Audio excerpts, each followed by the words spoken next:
This is womensleadershipsuccess.com radio podcast, episode number 101. Speak Up, How to Have More Impact and Influence. Are you nervous about speaking up in meetings? Do you worry that you'll be misunderstood? Well, apparently a lot of women feel the same way. So here's how this shows up and why it's a big problem. A Cambridge study found that women were 2.5 times less likely to ask questions than men in classes. And even more shocking, partners in leadership found that men control conversations in meetings 75% of the time. If you are not contributing in one-on-one conversations and in meetings, it will impact your ability to get promoted, make more money, and have leadership influence in your company or business. I'm here to help you change this. Today I will be sharing my 3-step system guaranteed to help you have more confidence in speaking up. This is part 3 of my special 3-part series, Communicate Like a Leader. Welcome to Women's Leadership Podcast, showing you how to influence people, improve your performance, and advance your career. Brought to you by women's leadership and career expert Sabrina Brahm and womensleadershipsuccess.com. Here's your chance to meet women trendsetters leading the way to success, accomplishment, and balance in business and life. No matter if you're a manager, CEO, or entrepreneur, join Sabrina for coaching and no-nonsense advice to improve your career and bottom line. Welcome to Women's Leadership Success, episode number 101, Feeling Felt, How to Speak Up to Have More Impact and Influence. This is part 3 of a 3-part series on Communicate Like a Leader. Part 1 was Communicating Like a Leader. Part 2, the importance of deepening relationships to communicate like a leader for women. Part 3, which we will be talking about today, is the Feeling Felt, how to speak up and have more impact and influence. But before we start, I want to thank you for your 5-star reviews on iTunes, Stitcher, and Google Play, and for sharing this show with your friends and associates. We have almost 330,000 downloads, and we're growing. So excited about that.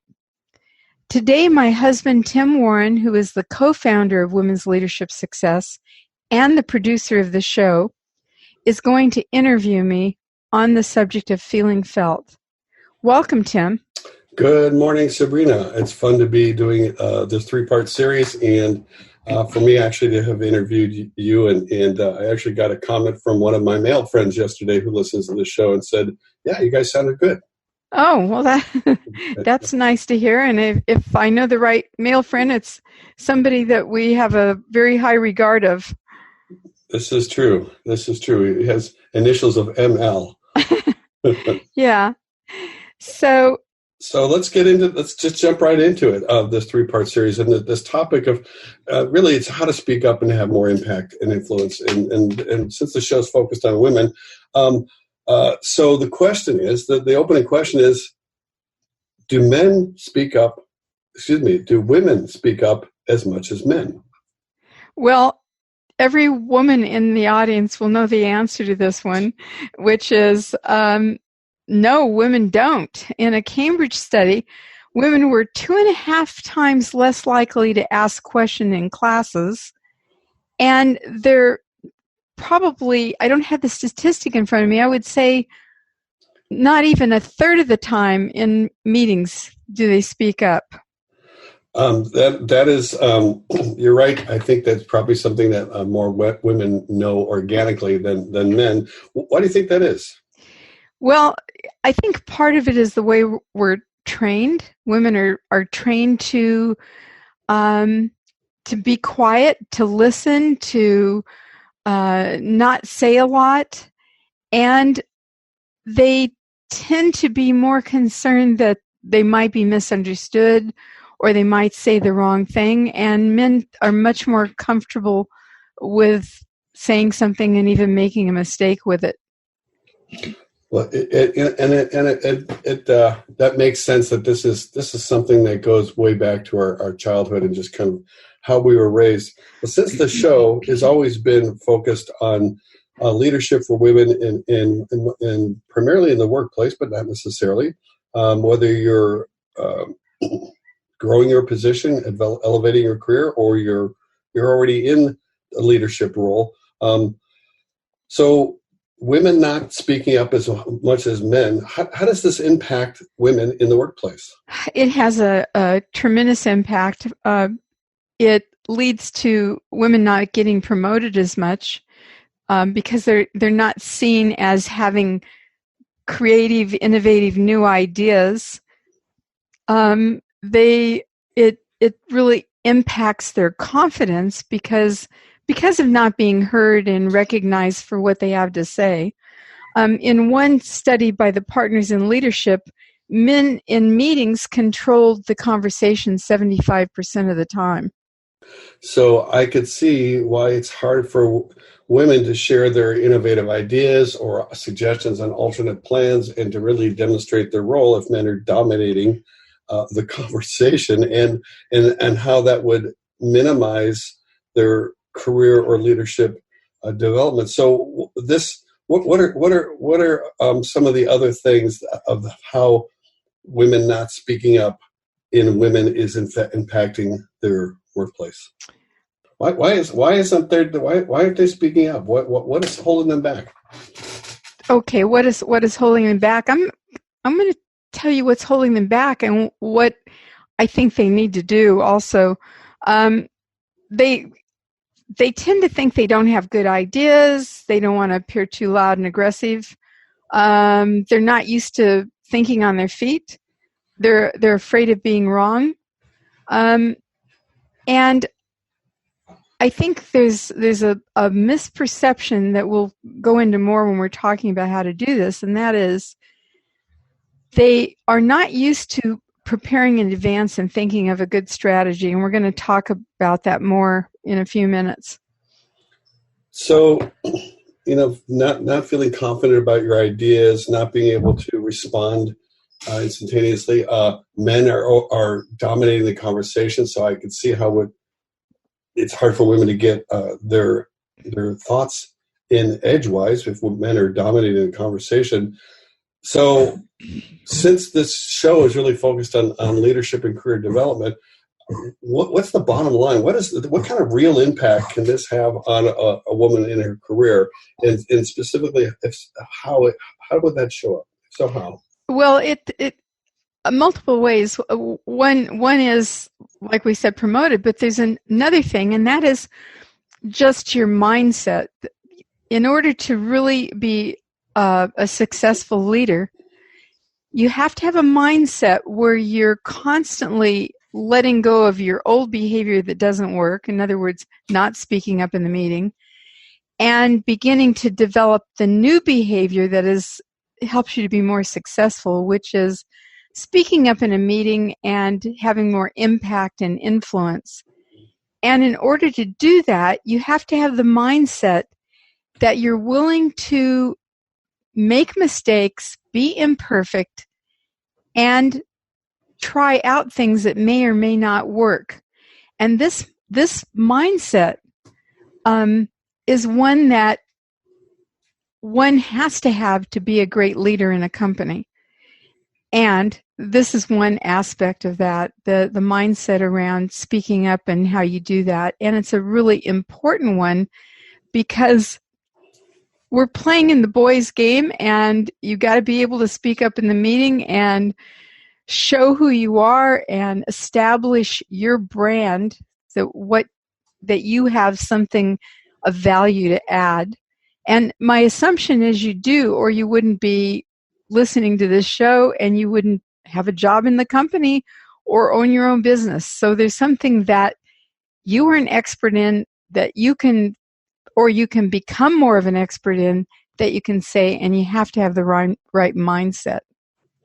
Well, so really what I'm hearing is part of this is being willing to make a mistake. because if you're always focused on perfection or locked into not being confident in your ideas, you'll do the same old thing. But if you're willing to put it out there, and if men would shut up a little bit, and then women can step into it, and to be able to be willing to put your ideas out there, even if it's not a right idea because at the time, because it could be a great idea.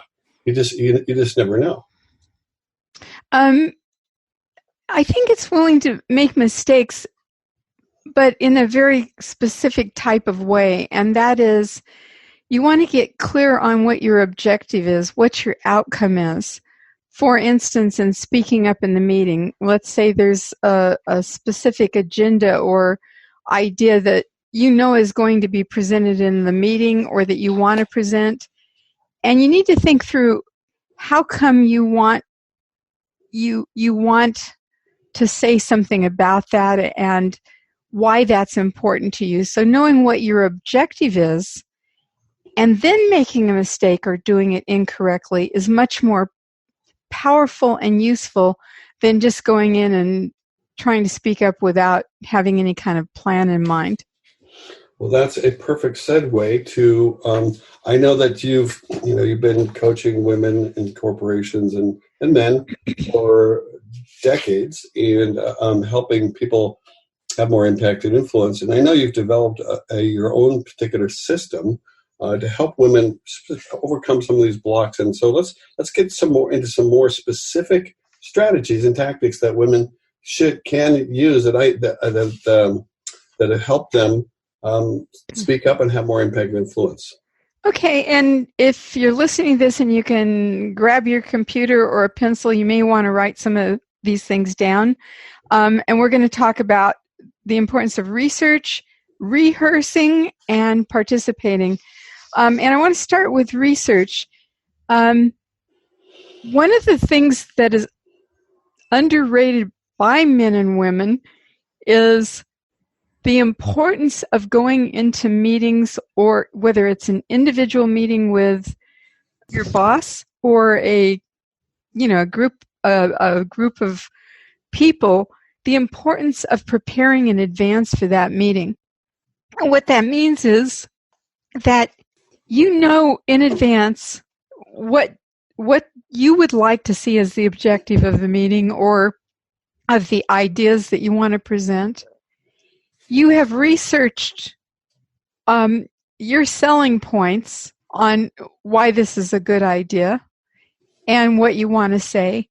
And even more important, or as important, is you know what the objections are that are going to come up to the idea you're presenting.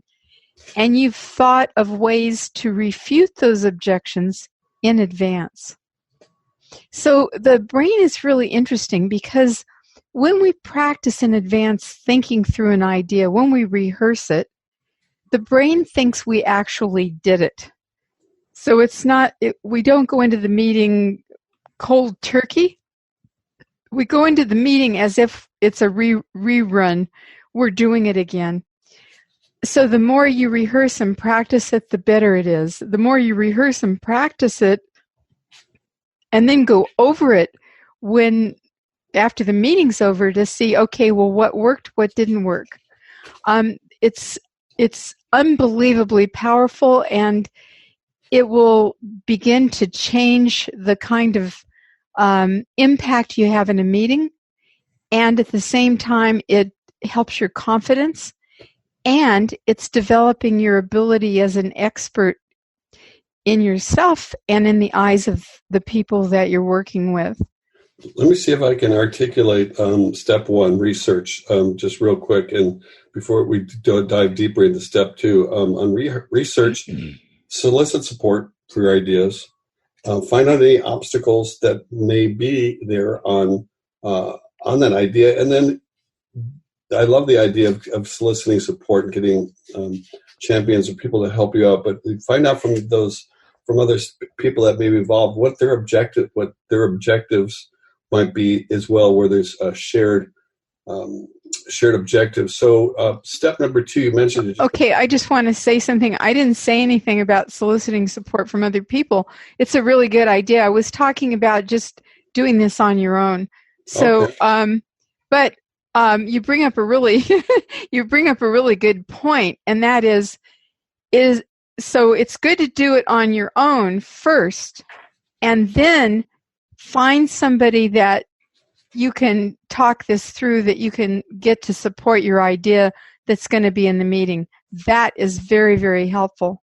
And to brainstorm with them and to run the objections by them and come up with the answers. So you were just one step ahead of me. It's a great idea to do that.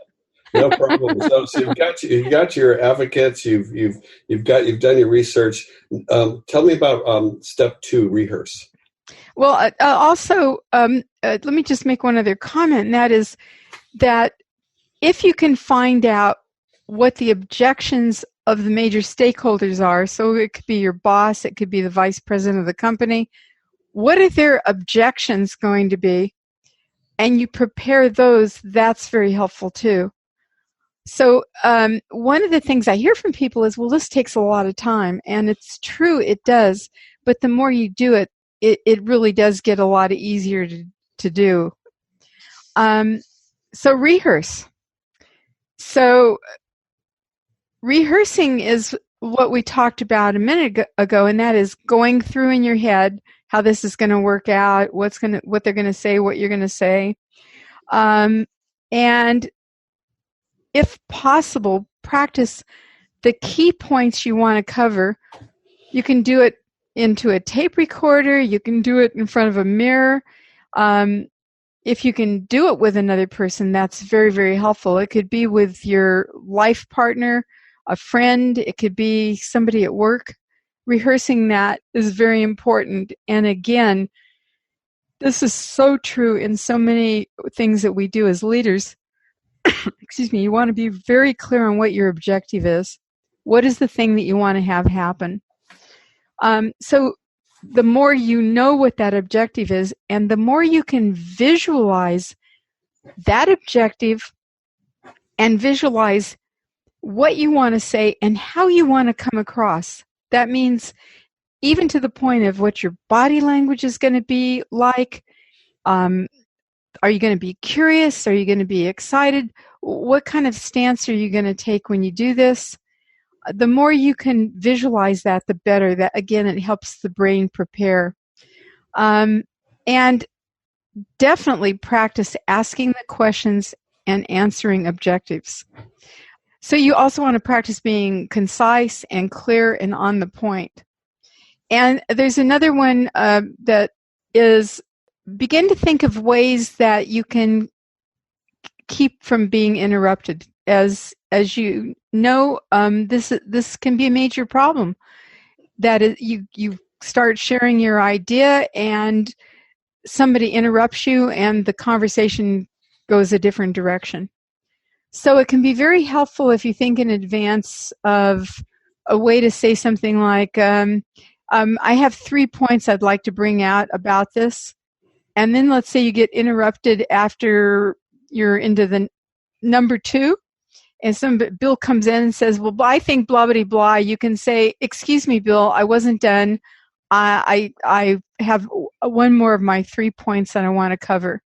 So you begin to develop some strategies for getting the floor back in your corner when somebody interrupts you.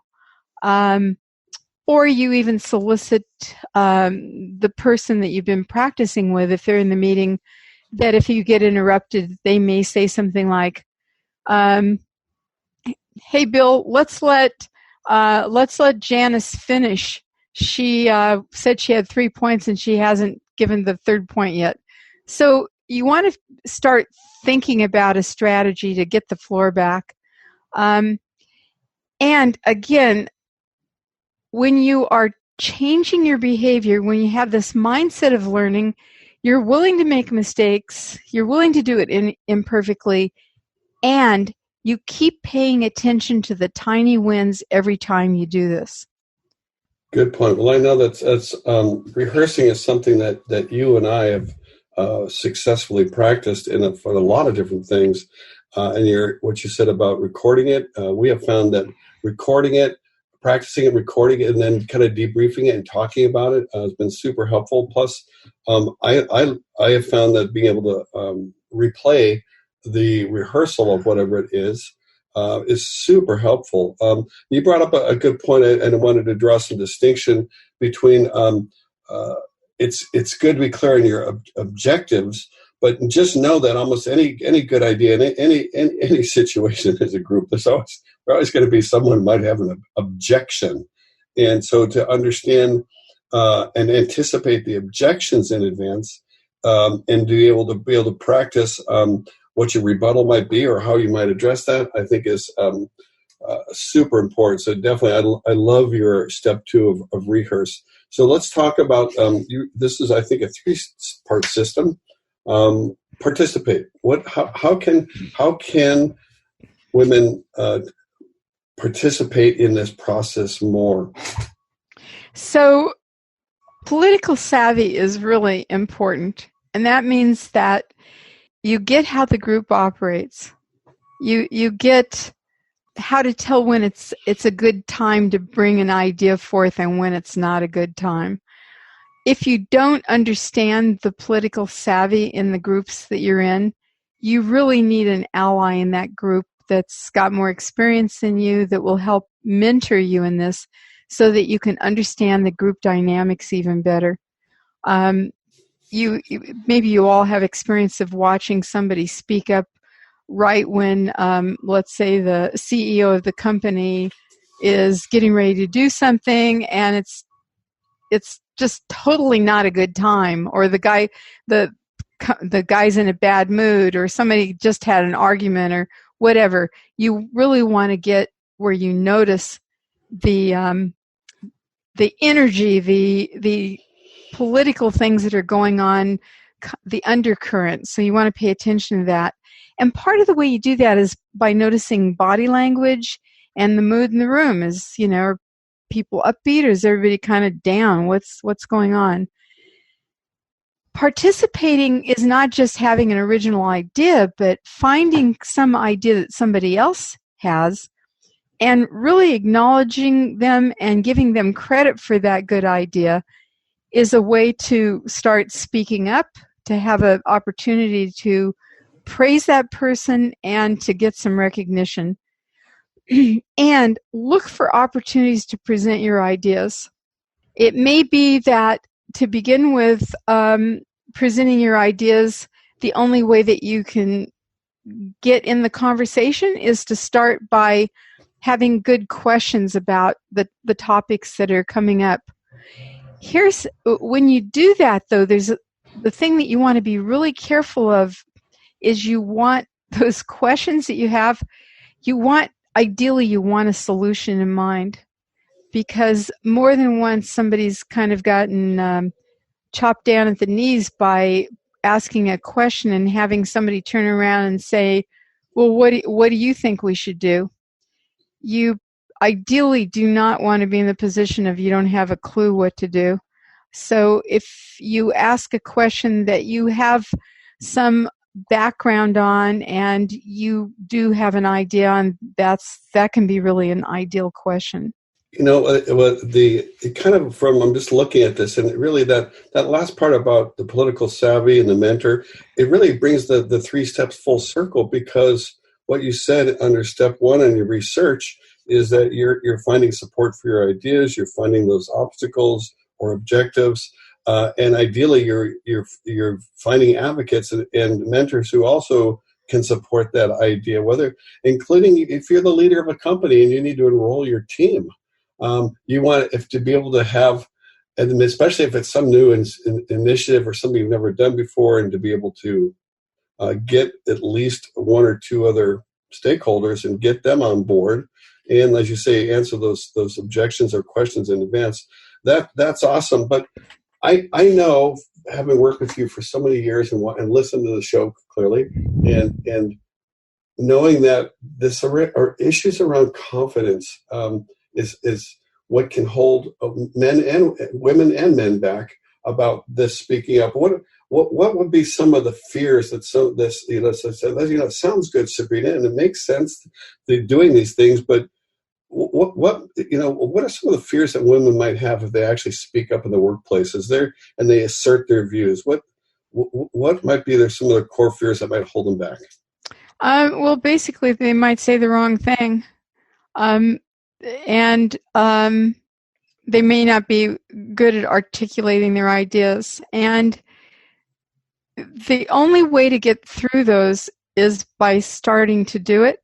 And the best way to do it is first to practice and then to do tiny wins. If you want to develop any new behavior in yourself and you want to really get confident and successful, you keep finding little tiny ways that you can take the next step and begin to do it. If this is super hard for you, then going to Toastmasters is a great idea. Toastmasters is very, very accepting, wonderful group of people, and every single time you go to a meeting, you will have a chance to speak for a minute. And it's a really good way to practice out of the office, or maybe even have a group in your company of Toastmasters. It's a good way to get some experience speaking up. The contrast, which is really interesting, and I know that the listeners out there have heard this, and it really stinks. But the concept of when a guy speaks up in a meeting, and he's really boldly putting out his ideas, that he's seen as assertive and that he's strong.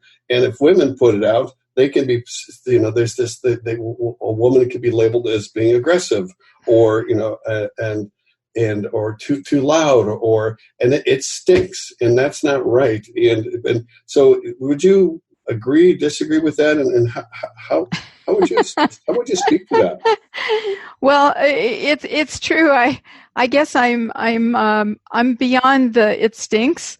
I think of it more. It's a PG rated show. I had other words in mind. Yeah, I held myself back. No, thank you. Well, I'm glad you're such an avid supporter of women. That's one of the things I really love about you. Women do have a narrower band of acceptable behavior that's different from men. That's very true, and that's the way it is right now.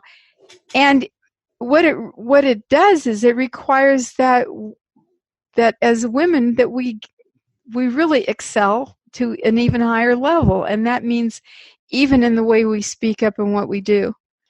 And if you don't want to take the time or effort to learn how to do that, then you can sit there and think it stinks and be mad about it.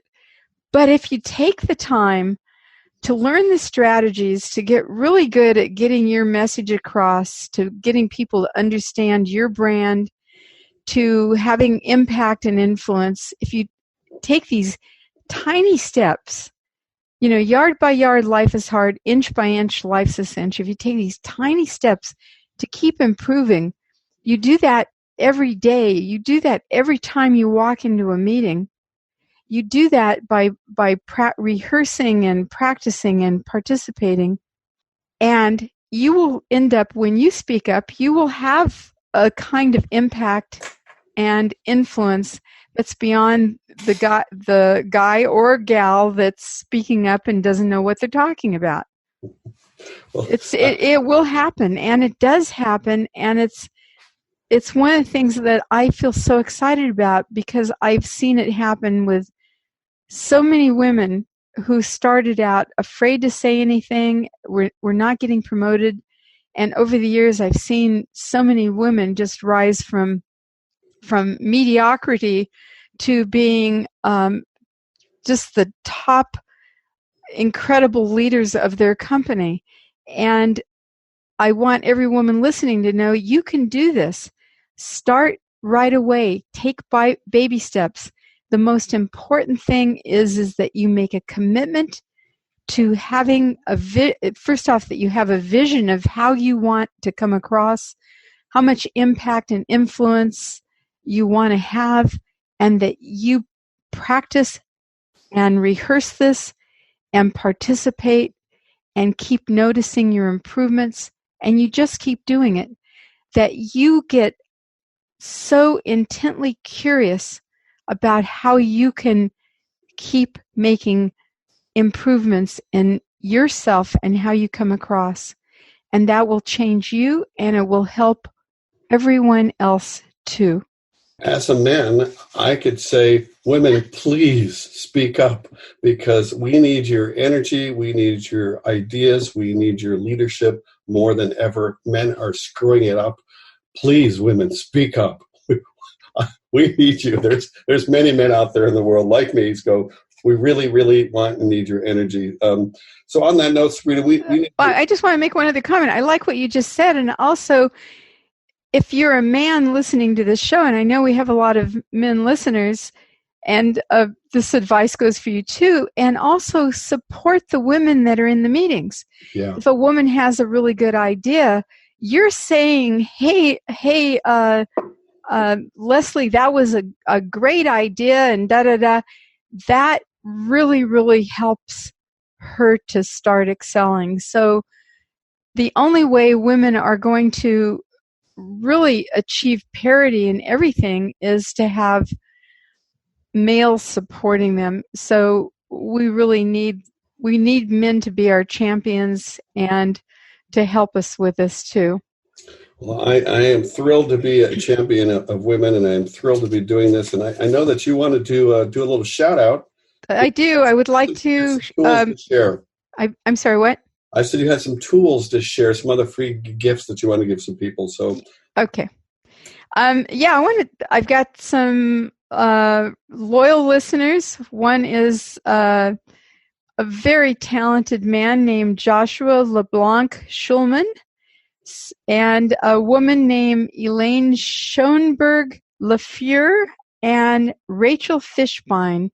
So I want to give a shout out to these wonderful people that listen to the show and have been listening for a long time. So thank you, Joshua, Elaine, and Rachel.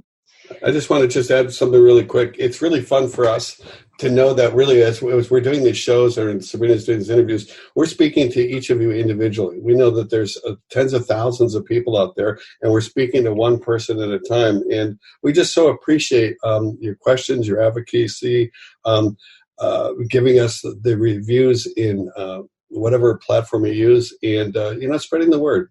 So I just wanted to say from my side of the table, it's really exciting to see the growth. It's really exciting, and I know it's fun to see the emails that Sabrina gets and see how it puts a smile on her face. So thank you.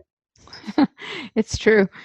If you go to womensleadershipsuccess.com and you sign up for the 4-minute quiz that's there to help you with your career development, I think it will help you, and you might get a nice surprise at the end of that. So please spread the word, help women unite to have more impact, influence, and income. We really want to reach 500,000 downloads in 2019, so help us with that. And I've got a really exciting online course that will be coming out in October. It's Activate Your Career Building Superpowers. So stay tuned to an invitation to that from me.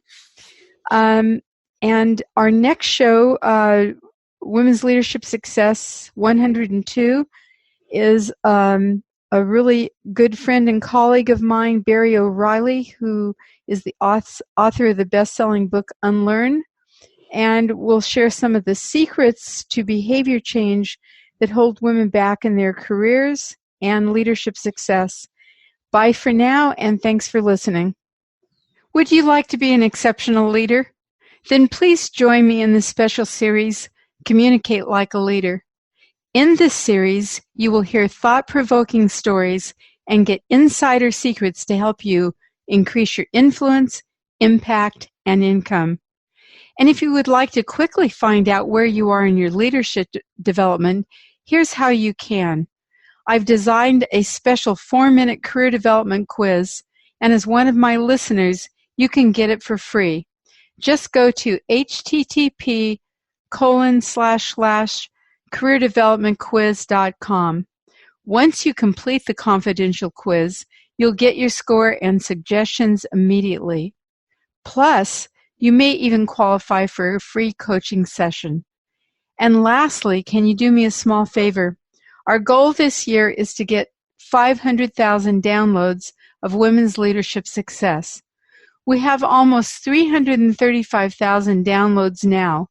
When we have more listeners, we can help more women be better listeners worldwide, more leaders, better leaders worldwide. Empowered women change the world.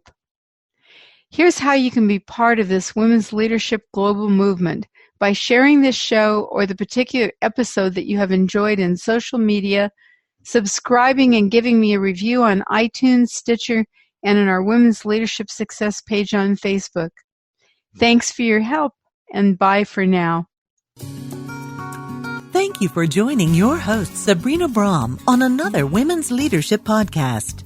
If you have questions or comments, you can email her at sabrina@sabrinabraham.com. Since 1989, Sabrina and her team have helped hundreds of women managers, business leaders, and entrepreneurs with valuable trainings, articles, books, and executive coaching. For additional tips, interviews, and free access to Great Leaders Today mini course, visit www.womensleadershipsuccess.com.